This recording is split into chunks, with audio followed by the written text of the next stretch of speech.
Award साहब आगे बढ़ो, अवार्ड साहब आगे बढ़ो। सेक्युलर आवाज, अवार्ड साहब आगे बढ़ो, हम तुम्हारे साथ हैं, अवार्ड साहब आगे बढ़ो, हम तुम्हारे साथ हैं।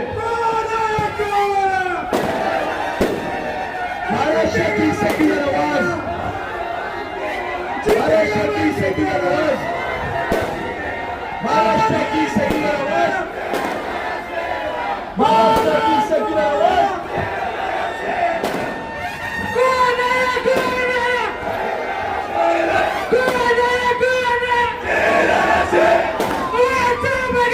हम तुम्हारे साथ, हम तुम्हारे साथ, पीछे से भी अधिकारी तुम्हारे साथ,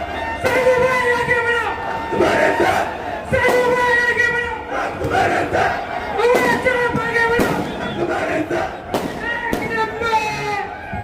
अस्सलाम वालेकुम। पटाखे बंद कर दो, तुरंत बंद कर दो, पटाखे बंद कर दो, पानी डाल दो, टाइम नहीं है, हमको 10 बजे प्रोग्राम खत्म करना है। मंच पे उपस्थित हमारे लीडर डॉक्टर जितेंद्र रावत जी, मेरे वालिद के दोस्त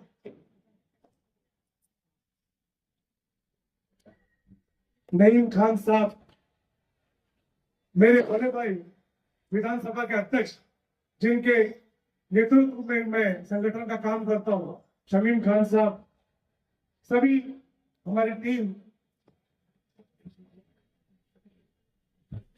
पिछले 2 दिनों से एक नई चीज सुन रहा हूं। पिछले 2 दिनों से हर मंच पे एक चीज बोली जा रही है, तो मैंने देखा क्या, मैं गौर से सुन रहा था, तो कहा जा रहा है मैं मुमरा की आवाम से माफी चाहता हूं। क्या मैंने अवार्ड सबको लाया? मैं मुमरा की आवाम से माफी चाहता हूं, मैं आप लोग से माफी चाहता हूं। मैंने अवार्ड सबको लाया ना, मैंने उनके लिए वोट मांगा, ऐसा कुछ कह रहे, कुछ लोग कह रहे। जो लोग यहाँ पे कैंडिडेट बन के खड़े हुए, उनका कहना है कि मैंने अवार्ड सबको लाया, मैं मुमरा की जनता से माफी मांगूंगा कि मुझसे गलती हो गई। तो मैंने सोचा कि कौन सी माफी है जो 20-25 साल बाद याद आती है। गलती इंसान करता है तो बाद में 1 साल बाद सोचता है कुछ हुआ है तो माफी मांगता है, तो इस 25 साल 30 साल बाद माफी मांगी जाएगी। फिर उसके बाद मैंने ये भी देखा कि कोने कोने में जाके यही साजिश ढूंढ गई। तो मेरा उनसे एक सवाल है, एकदम क्लियर, कि डॉक्टर जितेंद्र रावत जी बीजेपी के साथ नहीं गए, तो तुम अजीत दादा जी के बोलने पर मुमरा कौशल के हर मौके पे जाके कोने में जाके उनको बदनाम करके बोल रहे मैंने वहां पे माफी मांग रहा हूं, मैंने उनके लिए वोट मांगा था। मैंने देखा अजीत दादा जी भी वही बोल रहे, सीएम भी वही बोल रहे कि इसने अवार्ड सबको जिताया। तो मैंने बोला नईम खान साहब, हम जितने भी सब लोग है, शहीद भाई साहब, जितने भी लोग, शमीम खान जी हम तो कार्यकर्ता है, नईम खान साहब बड़े लीडर, जितने भी लोग, तो बेचारे वो क्या कर रहे, ठीक है, माफी मांगने का दौर शुरू हो गया। गलती क्या, आवाज सबने बीजेपी अलायंस के साथ नहीं गई। तो मेरा एक सवाल है उनसे कि मिस्टर नजीबुल्ला जी, आप डॉक्टर जितेंद्र अवार्ड जी के लिए पूरे मुमरा कोसा में माफी मांग रहे हो।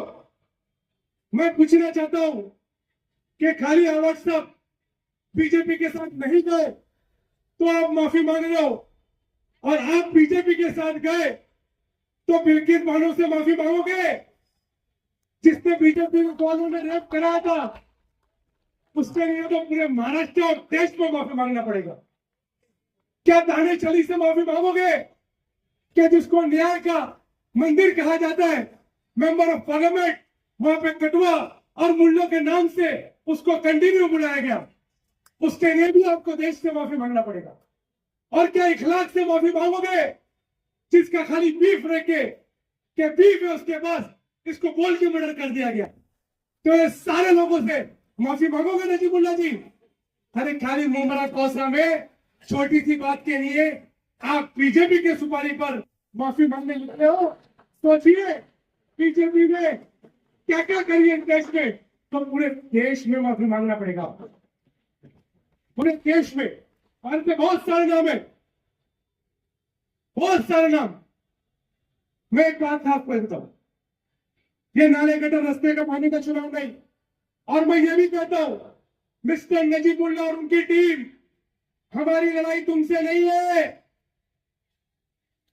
अल्लाह की कसम हमारी लड़ाई तुमसे नहीं है। हमारी लड़ाई उससे है जिस विचारधारा के साथ तुम खड़े हो, और उस वक्त शक्ति वो तुमसे लड़ाई रहेगी जो तुम्हारी विचारधारा को मानता नहीं। हमारी लड़ाई इसलिए है कि हमारे हिजाब के ऊपर वो पाबंदी लगाने की बात करते हैं, मस्जिदों को तोड़ने की बात करते, बोगे उतारने की बात करते, दलितों पे पेशाब करने की बात करते, इसलिए हमारी लड़ाई है, ये याद रखो। और इसी कारण हम आपसे नहीं लड़ना चाहते। क्यों लड़े, क्यों लड़े? बल्कि हमारे नबी ने फरमाया है, हमारा कोई भाई गलत राह पे भटक जाए तो उसको सही राह पे लाओ। तो मैं आवाम से यहाँ खुले मंच पे बोलना चाहता हूँ कि उनको सही राह पे लाया जाए, उनके साथ जो नगर सेवक है उनको समझाया जाए कि बीजेपी ने किसी को नहीं छोड़ा। अरे बाबा सिद्दीक का जो मर्डर हो गया, तो एक अलायंस बैठी है सोशल मीडिया पर, जो बाबा सिद्दीकी को क्या बोलते हैं मालूम है? आतंकवादी, दाऊद का आदमी, आतंकवादी, दाऊद का आदमी। ये उनको नहीं छोड़ रहे, शहीद बेचारे, उनका कत्ल हुआ और कत्ल को शहादत बोलते, ये उनको नहीं छोड़ रहे। साथ ही नवाब मलिक के बारे में बोला जा रहा है कि ये दाऊद के आदमी। मुसलमान को बहुत ईजी है दाऊद का आदमी बनाना, सीबी का एजेंट बनाना, आतंकवादी बनाना। तो ये लड़ाई हमारी इस वजह से। तो इसलिए मैं सभी आवाम से बोलना चाहता हूं खास कि जाके उनको समझाओ, अभी भी वक्त है, और नगर सेवकों को भी समझाओ कि सही राह पे आ जाए। कुरान फरमा रहा है, लोग बोलते हैं बीजेपी के बारे में बोलते रहते कि बीजेपी के बारे में कोई टॉपिक ही नहीं है। हाँ, बीजेपी के बारे में बोलेंगे, बताना पड़ेगा लोगों को। कुरान फरमा रहा है, शहादतन इंदहु मिनल्लाह, तुमको गलत बात के ऊपर शहादत करना पड़ेगी, गवाही देना पड़ेगा। अगर शहादत तुमने नहीं दी, गवाही नहीं दी, तो तुम जालिम से बड़े गुनहगार हो। ये कुरान फरमा रहा है। बड़े बड़े आलिम सामने बैठे, ये सही है ना? सही है ना? मैं ये बात कहा, कुरान फरमा रहा है, तो इसलिए हमने तो वही बात की जो कुरान फरमा रहा है। हमको शहादत देना पड़ रही है। तो आज मैं ज्यादा कुछ नहीं कहूंगा, आवाज सबको बोलना है, लेकिन याद रखो दोस्तों, मैं डॉक्टर जितेंद्र अवार्ड जी के बारे में एक साफ बात बताता हूं। डॉक्टर जितेंद्र अवार्ड जी महाराष्ट्र और देश में चंद लीडर बचे जो दबे पिछड़े दलित मुसलमानों के लिए डंके की चोट पे आवाज उठाते, डंके की चोट पे। नहीं तो आज देख रहे हैं ना हमारे, मैं बोलता हूं सर, एक मुसलमान और एमएलए आ जाता है यहां से, क्या होता सर? मैं उसके खिलाफ नहीं हूं। मुसलमानों को उनका हक मिलना चाहिए, क्यादत मिलना चाहिए, और उस बात के लिए आपने कई बार सबूत दिया है। कई लोगों को अपोजिशन लीडर बनाया, गट नेता बनाया, मापुर की रेस में बनाया। अरे मर्जी है, एक छोटी सी बच्ची को नेशनल स्टूडेंट लीडर पे बिठाया दिल्ली में, जहां पे हम सोच भी नहीं सकते सर, हम सोच भी नहीं सकते। ये काम आप जैसे लीडर ही कर सकते हैं, जो दिल से भी सेकुलर है और माइंड से भी सेकुलर है। खाली शाम नहीं, मैं बताना चाहता हूं आवाम को कि याद रखो, ये बंदा वो शख्स है, चंद लीडर है देश में और महाराष्ट्र में जो आवाज उठा दे। एक मुसलमान और एमएलए हो जाता। आप देख रहे हैं ना विधानसभा का हाल, उठाइए गूगल और सर्च करिए पिछले 5 सालों में कितने हमारे भाइयों ने, कितने मुसलमानों के लिए डंकी की चोट पर बोला। आपको दिखेगा एक वाइस शख्स है कि अगर उन्होंने 2 बात बोली है तो ये बंदे ने 10 बात बोली, 10 बात।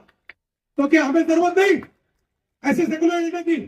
आज हमको संभालना पड़ेगा और हमारा फर्ज है, इसीलिए खड़े हुए।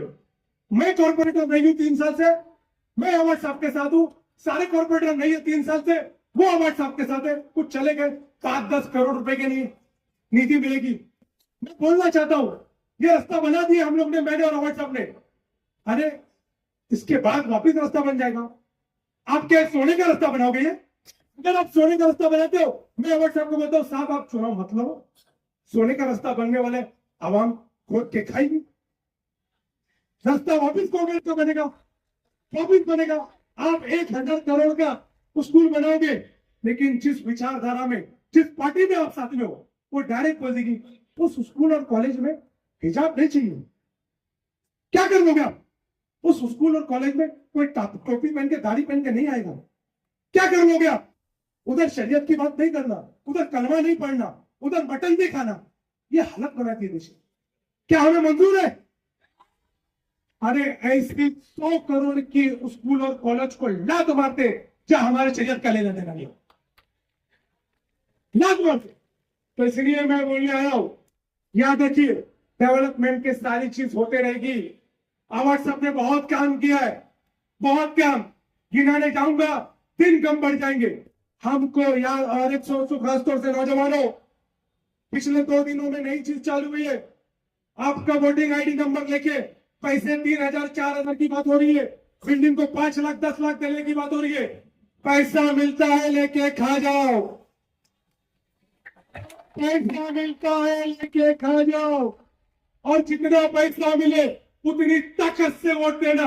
मुल्ला ये लो, तुमने हमारा हिजाब पैंट करने की बात करी थी, ये उसके लिए वोट। ये लो, तुमने हमारे भोंगे उतारने की बात करी थी, ये उसके लिए वोट। ये लो, तुमने हमारे चाचा को नाम पूछ के मारा था, ये उसके लिए वोट। ये लो, तुमने दलित भाइयों को पेशाब किया था खड़े के, ये उसके लिए वोट। ये लो, तुमने हमारी वक्त की जमीन खाने की बात की थी, ये उसके लिए वोट। तो पूरी ताकत के साथ हमको वोट देना है। बस अपना एक शेर बोल के बात खत्म करूंगा कि सितम भी सहना, दुआ भी देना, वो बेबसी का गया जमाना। सितम भी सहना, दुआ भी देना, वो बेबसी का गया जमाना। अगर है जरूरत गिराओ बिजली, बना रहा है ये आशियाना। तो देखिए, जो टोरेंट की बात बोल रहे ना, अवार्ड साहब ने क्या बोला था मालूम है? कि मुमरा से लोड शेडिंग फ्री मुक्त कर दो, मुमरा में लाइट दे दो। इन्होंने एक षड्यंत्र किया, जैसे आरएसएस, बजरंग दल और बीजेपी के लोग करते ना, आपको आतंकवादी बोल देंगे, पार्टी में आ जाएंगे ना।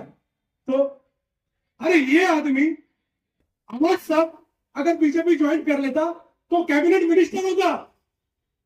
हमको क्या मिला? हम तो नगर सेवक और निधि मिलती ना, इन्होंने छोड़ दिया। क्या उसकी कदर हम ना करें? इन्होंने लात मार दिया लाज लबत्ती को, क्या उसकी कदर मुमरा वालों को नहीं करना चाहिए? तो इनकी बात कर रहे, ये है कुछ पेपर अभी बांट रहा हूं सब कोने तक, कि टोरेंट बीजेपी को कैसे मिली, कितने करोड़ में मिली, टेंडर पे कैसे साइन हुआ, ये सारी चीज आपको भेज रहा हूं। आप देखिए, और हमने सारी बात जो बोले ना, आप गूगल पे सर्च कर लीजिए। अगर आपको मालूम पड़े कि सच है, तब हमको वोट देना। अस्सलाम वालेकुम।